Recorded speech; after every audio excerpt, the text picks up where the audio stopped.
There is a bark that most people in the Western world have never heard of, that has been the subject of more than 160 published clinical studies over the past 30 years, that researchers at universities across Europe, the United States, and Japan have investigated for its effects on blood vessel function, inflammation, blood sugar regulation, and cellular repair mechanisms. And that sits quietly in health food stores largely unknown to the general public, while far less researched alternatives dominate the conversation. It comes from the maritime pine tree, Pinus pinaster, grown primarily along the coast of southwestern France. The extract derived from its bark is called pycnogenol. And the reason it deserves a full, careful conversation is not because it does something miraculous. It does not.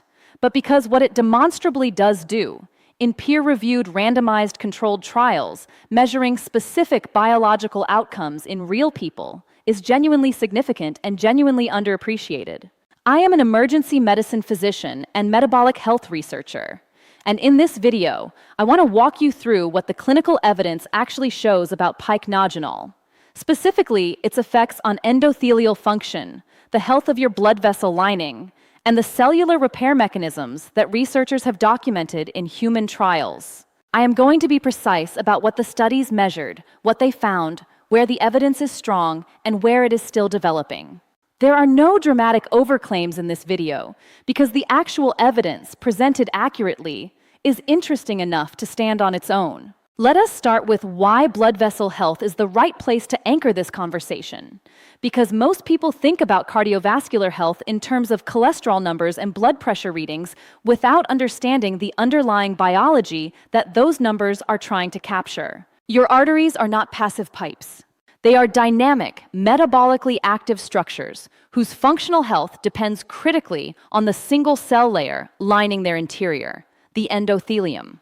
Endothelial cells do not simply form a surface. They produce signaling molecules that regulate whether the vessel wall relaxes or constricts, whether inflammatory cells adhere to the vessel wall or pass through freely, whether platelets aggregate into clots or remain suspended, and whether the vessel wall remains impermeable to the lipid particles that, when they cross into the subendothelial space, begin the process that leads to atherosclerotic lesion development. The endothelium is the gatekeeper of cardiovascular health, and its functional capacity is measurable, modifiable, and directly relevant to long-term cardiovascular risk in ways that go beyond what standard lipid panels capture. The primary measure of endothelial function that researchers use is flow-mediated dilation, FMD, which measures the percentage increase in arterial diameter that occurs when blood flow is temporarily increased following a brief period of arterial occlusion.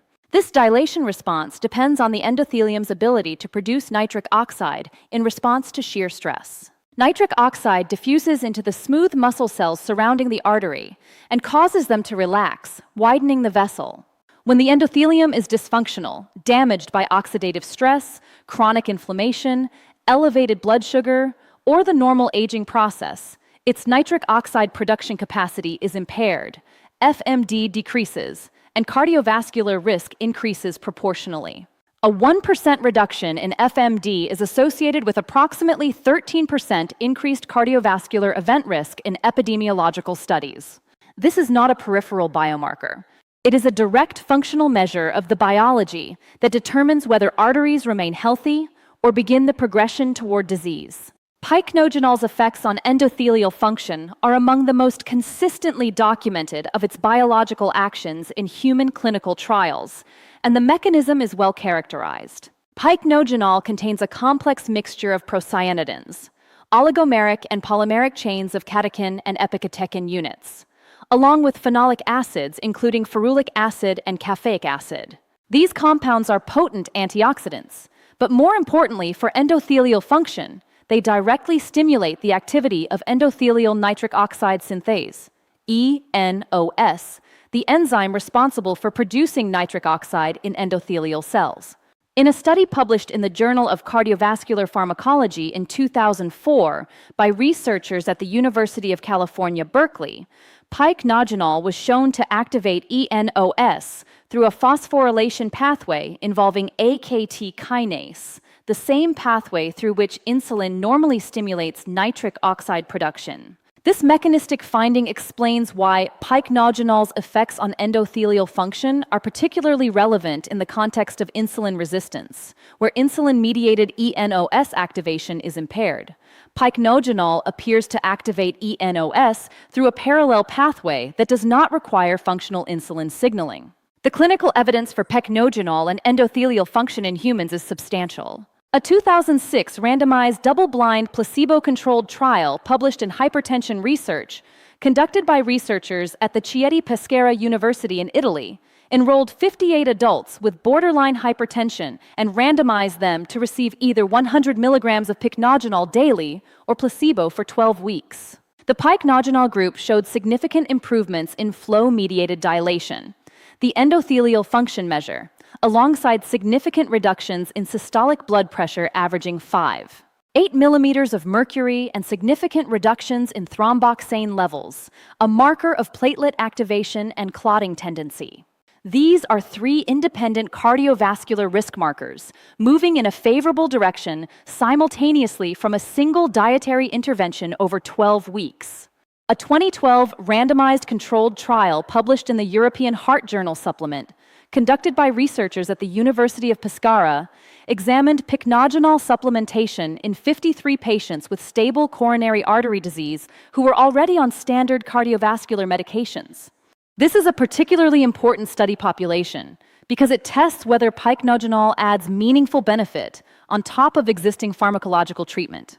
After 8 weeks of 100 milligrams daily, the pycnogenol group showed significant improvements in FMD compared to the placebo group, significant reductions in oxidative stress markers, including 8-isoprostane, a reliable biomarker of lipid peroxidation in blood vessels, and significant reductions in inflammatory adhesion molecules that mediate the attachment of inflammatory cells to the vessel wall. The fact that these improvements were measurable in patients already receiving statins, aspirin, and antihypertensive medications suggests that pycnogenol's mechanisms are additive rather than redundant with standard pharmaceutical interventions. Now let us address the cellular repair side of this story, because pycnogenol's effects on cellular repair mechanisms are distinct from its endothelial effects and involve a different set of biological pathways that are worth understanding separately. The concept of cellular repair in this context centers on two overlapping processes: DNA repair and mitochondrial function.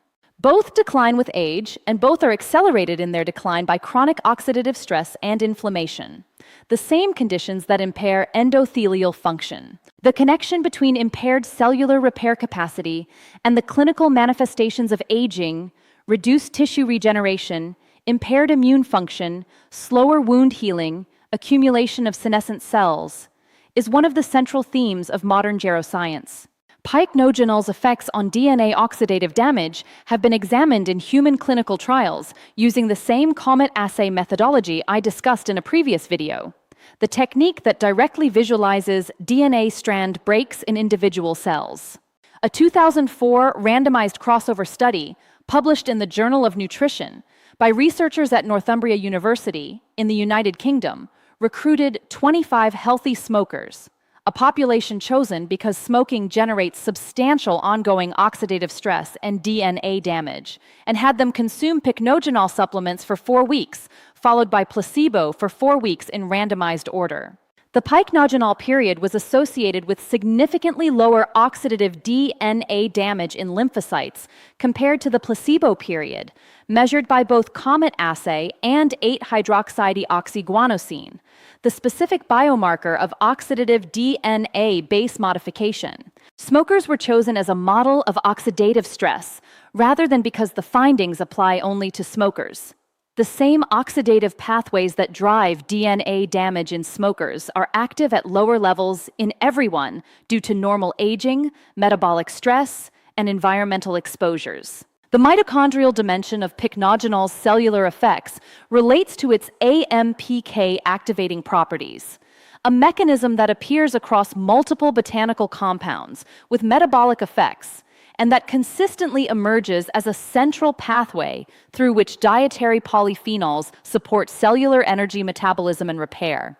AMPK activation by pycnogenol has been demonstrated in cell culture studies and in animal research, and it produces the downstream effects on mitochondrial biogenesis, the production of new mitochondria, and autophagy activation that supports cellular maintenance and renewal. The human clinical evidence for these specific mitochondrial effects is less developed than the endothelial evidence, and I want to be clear about that distinction. The endothelial function data in humans is robust and replicable. The mitochondrial and cellular repair data is mechanistically plausible and supported in laboratory models, but requires more human clinical trial evidence to establish with the same confidence. A particularly relevant clinical application of pycnogenol that bridges the endothelial and cellular repair story is its documented effects in people with type 2 diabetes, where endothelial dysfunction and impaired cellular repair coexist and reinforce each other. A 2006 randomized double-blind placebo-controlled trial published in Diabetes Care, the same high-impact journal I referenced in the turmeric video, by researchers at the Second Military Medical University in Shanghai, enrolled 77 patients with type 2 diabetes who were on stable medication regimens and randomized them to receive either 100 milligrams of pycnogenol daily or placebo for 12 weeks. The pycnogenol group showed significant reductions in HbA1c averaging 0.8 percentage points, significant reductions in fasting blood glucose, significant reductions in endothelin-1, a potent vasoconstrictor that is elevated in diabetic vascular disease, and significant reductions in thromboxane. The HbA1c reduction of 0.8 percentage points in patients already on medication is clinically meaningful. It is comparable to the effect size of some second-line diabetes medications, and it occurred without significant adverse effects. The mechanism through which pycnogenol improves glycemic control in type 2 diabetes involves its inhibition of alpha-glucosidase in the small intestine, the same enzyme inhibition mechanism I discussed in the ginger and turmeric videos, which slows carbohydrate digestion and reduces postprandial glucose spikes. A 2008 study published in Diabetes, Obesity, and Metabolism specifically demonstrated that pycnogenol inhibits alpha-glucosidase activity with a potency comparable to the pharmaceutical drug acarbose in laboratory assays, and that this inhibition translates to significantly reduced postprandial glucose excursions in a human crossover trial involving 18 adults with type 2 diabetes. Now let us talk about how to actually prepare and consume pine bark extract in a way that is practical, bioavailable, and consistent with the doses used in the research that has documented these effects.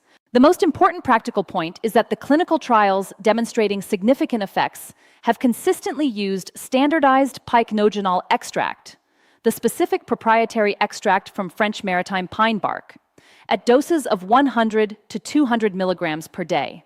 This is not a dose that is easily achieved through brewing bark tea from raw pine bark, and I want to be honest about this distinction because it matters for understanding what you can realistically expect from different preparations. Raw pine bark tea, made by simmering dried pine bark in water, does deliver some of the procyanidin compounds present in pycnogenol, but at considerably lower and less standardized concentrations than the commercially produced extract used in clinical trials. The bioavailability of procyanidins from a tea preparation is also lower than from a standardized extract because the polyphenol concentration, molecular weight distribution, and the presence of absorption-enhancing compounds differ between preparations.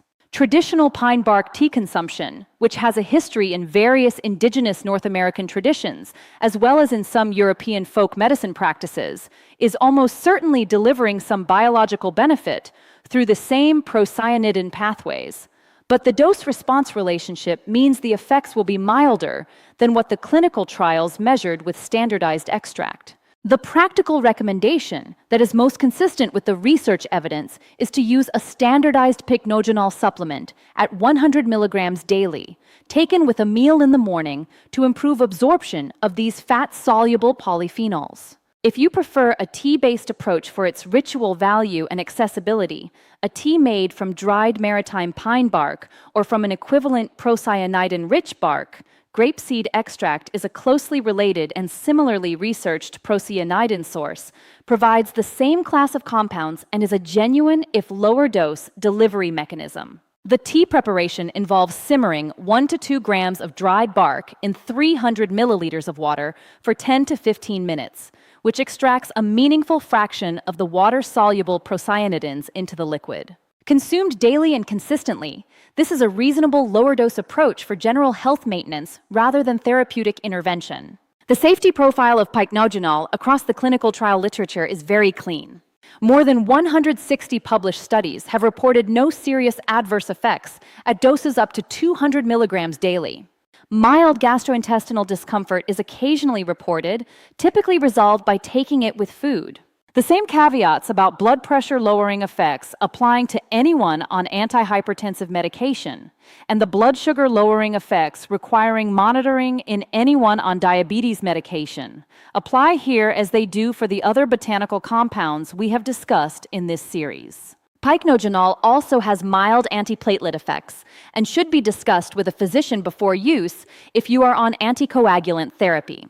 The story of pycnogenol is in some ways the story of how modern nutritional science catches up with accumulated traditional observation. Maritime pine bark has been used medicinally in Europe for centuries, and the specific procyanidins it contains are present in varying concentrations in grape seeds, apple skins, cocoa, berries, and other foods that have accumulated their own bodies of health research. Pycnogenol happens to be the most studied standardized extract of this compound class in the context of cardiovascular and metabolic health, which is why the clinical evidence behind it is as developed as it is. After 30 years of clinical research, 160 published studies, and consistent documented effects on endothelial function, blood pressure, blood sugar, oxidative DNA damage, and inflammatory markers from multiple independent research groups across multiple countries, this bark extract has earned more mainstream attention than it has received. It is not a cure for cardiovascular disease. It is a well-characterized dietary intervention with specific measurable effects on the biological processes that determine cardiovascular and cellular health over time. The biology of your blood vessel lining is responsive to what you put into your body every day. The nitric oxide production capacity of your endothelial cells, the oxidative damage burden on your DNA, the inflammatory signaling in your vascular tissue, these are not fixed parameters that simply decline with age regardless of inputs. They are dynamic processes that respond to dietary compounds with documented biological activity. Pycnogenol is one of the better characterized examples of a natural compound with specific, well-studied effects on those processes, available at low cost, with a safety record established across decades of clinical investigation. If this kind of detailed, evidence-grounded exploration of underappreciated compounds with genuine clinical research behind them is what you find valuable here, subscribing means more of it reaches you consistently. Questions about sourcing, about how pycnogenol compares to grapeseed extract, or about the specific interaction with any medications you are taking are welcome in the comments, and I will answer them from the published evidence.